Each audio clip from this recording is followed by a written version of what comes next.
Okay, classic combo today. Fresh mango and seared salmon. We're going to make a little mango relish.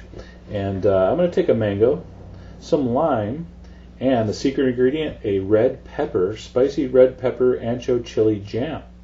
And I say spicy. It's not really that spicy. It's more sweet than spicy. Really delicious.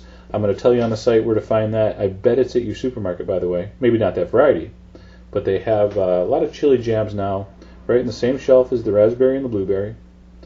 So I want you to take your mango, I want you to peel it, I want you to cut a little piece off one side so you have a little base to give it a little foundation as you slice.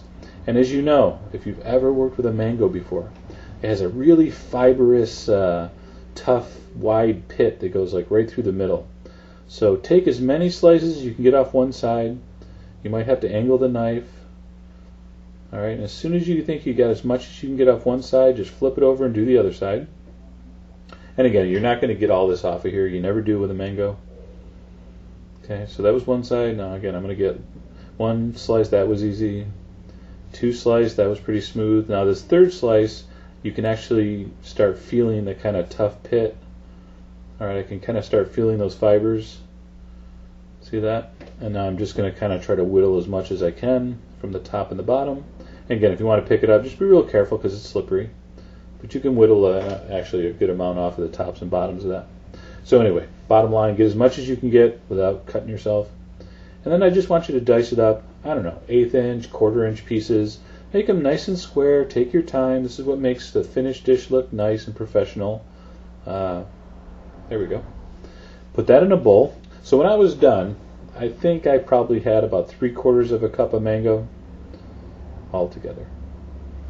And again, this is not a complicated relish. There's only going to be 2 more ingredients here.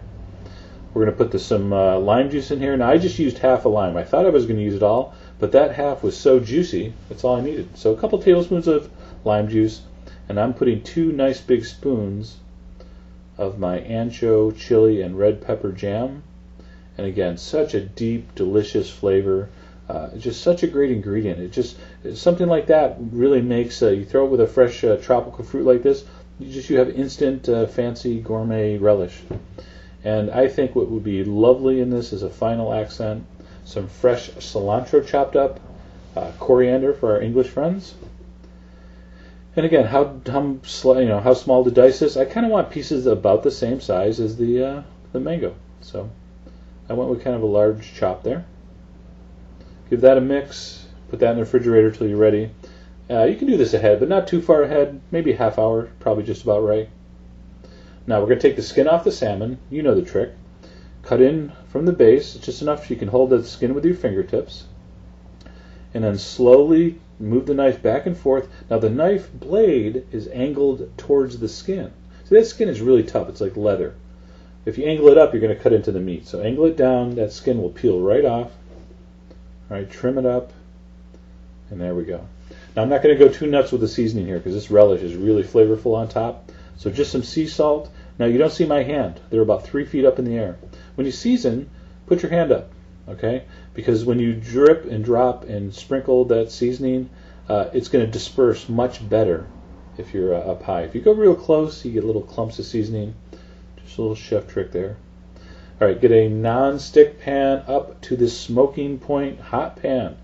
Okay, a couple teaspoons of vegetable oil. I'm going to put the flesh side down. All right, so the skin side, what was the skin side, is going to be up.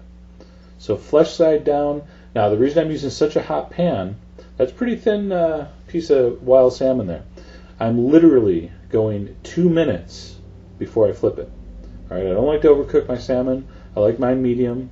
So for salmon that size, which was barely a half inch thick, see the thin parts, you can actually see it's already cooked up through. Give it a flip. That was literally 2 minutes, and I was done. On side one, I flip it over, and I turn off the heat. See, that pan's hot. In 2 or 3 more minutes on that side, it's going to be cooked, so why worry about forgetting it or overcook? Just turn the pan off. 2 minutes later, 3 minutes later, you're done. Okay? And in that 2 minutes, you got your plate ready and all that kind of stuff. So there you go. Now to plate up, very simple. I'm going to do a very crunchy, delicious, fresh Asian slaw. All right, that recipe will be on the site. Put your salmon on top. A big dollop of our fresh mango. and pepper relish, a little more cilantro, and that was delicious. So I guess I was in kind of a low carb, low fat mood, even though I didn't do it on purpose. But really full flavors, very colorful as you see. Mango and salmon, just a natural combination, very nice together. Again, check the site for the crunchy Asian slaw. Makes a great base for fish. Very fresh, very crunchy.